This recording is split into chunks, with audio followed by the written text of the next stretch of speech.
lovelies, welcome back. Okay guys, we're watching The Secret to India's Healthiest Breakfast. Yeah, Idli Sambar. Channel Herman.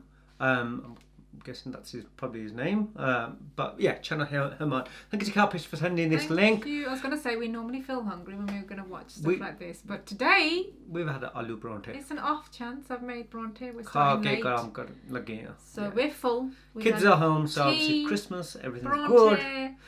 I could have a nap. That's why I look and feel the way I do. But who cares? I feel tired as well. To be honest, tired. I feel like just relaxing now. But we're working late. Early hunda. It looks quite dark out there. And plus, yeah, it's not like that late. But जी नहीं करता पर कम करना बंदा. Cold outside. करिए. I'm miserable. We're gonna get on with it anyway. Otherwise, नहीं तो ਅਸੀਂ है ना पूरी. Yeah, well, vlog. It'll be a vlog first of us start talking about how we're feeling, our experiences, and then yeah. I don't want to eat, and you just want to. So never a good idea, but we did start late. At least we won't feel that hungry. Ready, steady. Yeah. You never know. You might still want it.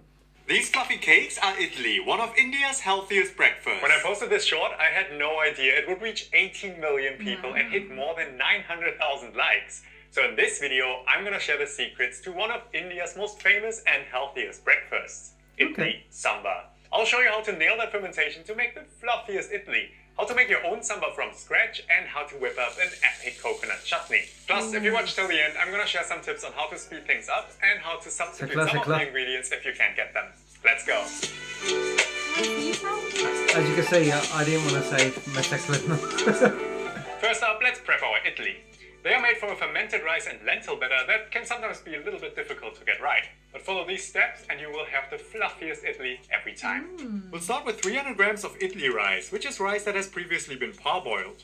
Wash the rice a few times in water, then leave it to soak for 3 to 4 hours. Next up is urad dal, which are black lentils with their black husk removed. Add 100 grams to a bowl along with 30 grams of thin poha. This is a parboiled and flattened rice, which will help to make the idli fluffy. I'm also adding 1 teaspoon of fenugreek seeds, which will help with the fermentation. The lentils contain natural yeasts that are also crucial for the idli to ferment properly, so we're only gonna wash them once. Then add fresh water and leave it to soak alongside the rice. After soaking, the rice and lentils are easier to process, so go ahead and drain the rice, but keep the soaking liquid. Then add the rice to a blender along with 130 milliliters of the soaking liquid and blend it into a grainy paste like this. The texture should be similar to coarse cornmeal, and when you pour it into a bowl, it should flow in thick ribbons. Now drain the other bowl and keep the liquid. Then add everything to a blender along with 80 milliliters of the soaking liquid. Think of the soaking liquid as activated yeasts from your lentils. So this is basically a Kickstarter for your fermentation. This time blend it until thickened and completely smooth. An easy way to check the consistency is to add a teaspoon to a bowl of water. It should float like this. Then pour it onto the rice paste along with 1 teaspoon of salt and mix it well with your hands. I can't make this. It's actually important that you mix it by hand. It might sound off-putting, but there are good bacteria living on your hand and good yeast. I can't make this. I'm already Plus, some say that you should too much work for me. Better, but a small amount of salt is actually beneficial to the growth of positive bacteria. I like so that's why eating. you also add it to fermented breads like sourdough. Once mixed, cover the bowl with a plate to allow some airflow and leave it to ferment in a warm place. I usually pop it in the oven with the light setting switched on, which will heat it up to around 24 degrees Celsius. Then leave it to ferment anywhere between 8 to 24 hours until it smells tangy, has risen volume, and looks fluffy and aerated like this. Give it a gentle stir and our idli batter is ready. To cook them, you ideally need an idli stand like this, which I linked in the description. If you don't have one, I have a substitute tip for you later on. People can say you Coat the molds with a bit of oil, then add a generous tablespoon of your idli batter, making sure not to overfill it. Continue with the rest, then add just enough water to a large pot to cover the bottom without touching the idli stand and bring it to a boil. Add your idli and cover the pan with a lid that's slightly ajar to let the steam escape. After 10 minutes, just turn off the heat and leave it to steam for another 2 minutes. Then remove the stand from the pan and let the idli rest I just for got a to shop and pay and At buy this it. point, a streamer should come out clean, a sign that you can remove the idli. I usually do this by hand, but if they are sticky, just wait a little longer or use a wet knife to loosen them. And that's how you make fluffy idli. And if you don't have an idli stand, you can also fry the idli in a bit of oil in a pan, which is actually similar to how dosa are made. And our idli are done. But this is only one part of the feast because traditionally these are served with a sambar and a coconut chutney, and we're gonna make both of those next. We'll make the coconut chutney first. Traditionally, you would use a raw coconut for this. Take a screwdriver, pierce a hole, and drain the coconut water. You can drink this. Then use the back of a sturdy knife to hammer around the equator until the sound changes like this and it cracks open. Use a butter knife to loosen the flesh and pop it out, and finally peel off the brown skin. Now just grate the coconut flesh and add it to a blender along with 1 trimmed chili, 20 grams of ginger, 1 tablespoon of chana dal that I slowly toasted in a pan until it's charred all over, half a teaspoon of cumin seeds, 1 teaspoon of salt, and 150 milliliters of water. Then just blend it into a thick chutney and set it aside. There's one crucial step left. Heat 1 tablespoon of oil in a small frying pan and add half a teaspoon of mustard seeds until they sizzle like this. Now add 1 teaspoon of urad dal, and once it turns golden, 2 dried chilies, a small handful of curry leaves, and an 1/8 teaspoon of asafoetida. Use this to temper your coconut chutney. And our coconut chutney is done as well. Time to make the last part And what of I this like dish, about the all samba. this Start with 160 is grams when of people just pure put it in dal, front which of are me on the split into table so I can cubes. eat it. Add them to a bowl and wash them a few times until the liquid almost runs clear. Then cover the piece with All this is 600 too much for milliliters me. of water, bring them to a boil and simmer them for 40 minutes until they are completely soft like this. Then just mash them into a smooth puree. In the meantime, add 60 grams of tamarind to a bowl and cover it with 150 milliliters of boiling water. After 15 minutes, you can loosen the tamarind from the fibers and filter the juices. Now it's time to make our own samba powder.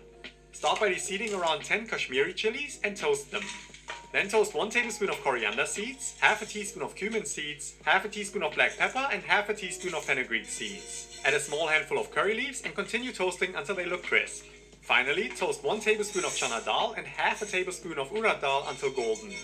Once everything cooled off, add it to a spice grinder along with 1 teaspoon of turmeric and a 1/4 teaspoon of asafoetida and grind until fine for your own samba powder. Now prep your veg. Peel in half 8 shallots, trim in half 2 chilies, then dice 1 tomato, 5 okra, 1 potato, and 1 small aubergine. Heat up some oil, then saute the shallots first, followed by the tomatoes and chilies, and finally the chopped veg, to which I also added a carrot. Pour over 500 milliliters of water, add half a teaspoon of turmeric, 1½ teaspoons of salt, and simmer it for just 10 minutes until the veg begins to soften. Now add 2 tablespoons of your samba powder, the tamarind juice, and the dal. We turn everything to a boil, then turn off the heat. The samba also needs a temper, so heat up 3 tablespoons of veg oil and bring half a teaspoon of mustard seeds and a 1/4 teaspoon of fenugreek seeds to a sizzle. Add 3 dried chilies along with a small handful of curry leaves and an 1/8 teaspoon of asafoetida. I don't want to eat and put it. this over the samba, followed by around 20 grams of chopped coriander. Cover to infuse, and your samba is ready. Now it's finally showtime. Add your steaming samba, the coconut lovely, chutney, and finally Looks the lovely, idli for an guys. incredible Indian breakfast. Idli just seems And like there it's we not go, tasty. idli sambar I with suppose homemade all the other coconut stuff with it chutney. is nice. Let's try the idli by bread itself has first. no taste. I You think can't it eat will. it on its own. I think you can. Can? Get that tanginess from the fermentation. Yeah, see? That is soft and fluffy. They're so much fun to eat. Next up, with the samba together, so I'm gonna get a scoop See? of the samba onto the idli. You will have a flavour Oh, of its that'd be own. nice. Oh. This You is know when you have a breakfast. really good curry and you just want to pair it Be with nice rice, to try. the idli takes that to the next level. That is such a good combo. And then that homemade spice blend, that samba powder Looks nice. that we made. Boom! What a flavor explosion. It's so fragrant and so powerful. And then last one, the coconut chutney together with the See, idli. everything looks amazing, I have to admit. I'd love to have it. Completely different. I just ain't The got the coconut patience is of the almost cooking. cooling and refreshing. And then you've got these little toasted urad dal pieces in there, these toasted lentils, and they're really nutty. That is a little crunchy little flavor explosion in itself. So that was quite full on. There are a lot of steps, and you're probably wondering why would anybody go through all the trouble to make this for breakfast out of all things. But it is traditionally eaten for breakfast. I actually love eating this for dinner. It's a really complex dish and actually also really healthy because the fermentation transforms the simple carbohydrates of the rice and the lentils into something that is Healthy. more bioavailable Very healthy. and easier to digest. Plus, the combination of rice and lentils means that you have a complete protein with all 9 amino my acids. favourites. Add to that the veg samba and the fresh Very coconut healthy. chutney, Darling, and you that's have amazing. really No, but that's balanced what makes it a foods. full To protein save some thing. time, you can also make the batter ahead and just keep it in the fridge for around 5 days. So whenever you want to make idli, you just have to steam them up. Plus, there are some ways you can speed things up. If you're not too fussed about the fermentation, you can secrets also about. use a ready-made idli mix. That is a mix of rice and lentil flour, and all you need to do is add some water and baking powder for some fluffy instant idli. For the coconut chutney, you also don't have to use raw coconut. That is of course the traditional way, but instead you can use desiccated coconut. Just use the same weight. You might have to add 150 milliliters more water to the blender. And for the sambar, you can just use ready-made sambar powder to cut some time, and you could also use a tablespoon of tamarind paste instead of making the juice yourself. But if you do want to make it from scratch, and of course I would recommend doing it, the taste is insane. It's so flavorsome.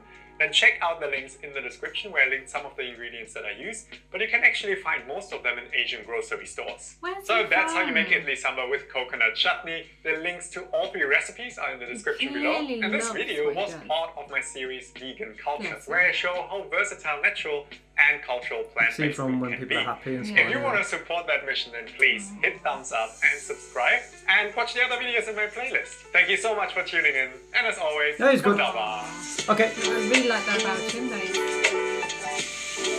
enjoys what he does. Shall I just stop? So we can talk about it. Okay. Okay, so firstly, his video is good and he is very informative, and yeah, I like the fact that he's smiling and he's very engaging, what he's doing, and you can see he enjoys. And not only that, you didn't have to go over the top with presentation. I mean, that was how it would be presented. I would be feeling more comfortable in just in the thali, you know, like the way he just put it. I wouldn't want anything more flashy, like, you know, putting a plate with a bit of a drip here, and I don't want that gourmet kind of, just stick it in a thali for me, or you know, whatever. Looks amazing. I'd love to eat it. There's a quicker way that you can do all this. He told you that as well. Yeah, exactly. Get it all ready. There's even a quicker way than this. You go to a shop, you put the order in, you give the money, and you go. That's my way. I love, honestly, it's not that I don't love, I love Indian food, and I love what he's made, and I would, and like I said, it's very healthy with everything. You can see what he put in there. For me, it's just the whole cooking thing. I think I'm not. So therefore, as much as you make out you are, I love that you're messy. No. Very. I don't make. This is what I'm, and this is me being honest. I say I can cook. I can easily follow recipes. I can cook. I just don't like to cook. So if like Sweet went away, I can cook for myself. I can cook for my son. I don't mean I've got underbread and stuff like that. I can make sabji, dal, meat, whatever, chol. I could do all that. I know how to do it. It's not hard. I just don't enjoy it.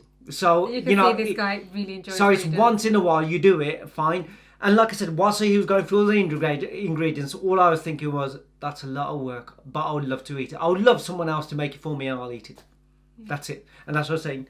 No, I don't want to. Sorry. I don't mean bunny in the kitchen. I've just made pronto. No. So bad that I was yawning. It wasn't because I was bored. You won't be bunny. I'm so tired of eating now. Untie those chains, okay? You won't be tied up. You can do it freely. Then we'll tie you back up after, okay? So you won't be bunny whilst you're doing it, okay? I've made pronto, and now I'm gonna cook again in a bit as well. She's making some more food for the evening. She wants Christmas tacos. Here. She wants tacos. I might do an Indian curry with the leftover chicken, but okay, whatever. And you're going out as well. I don't feel like. Oh, she's not going.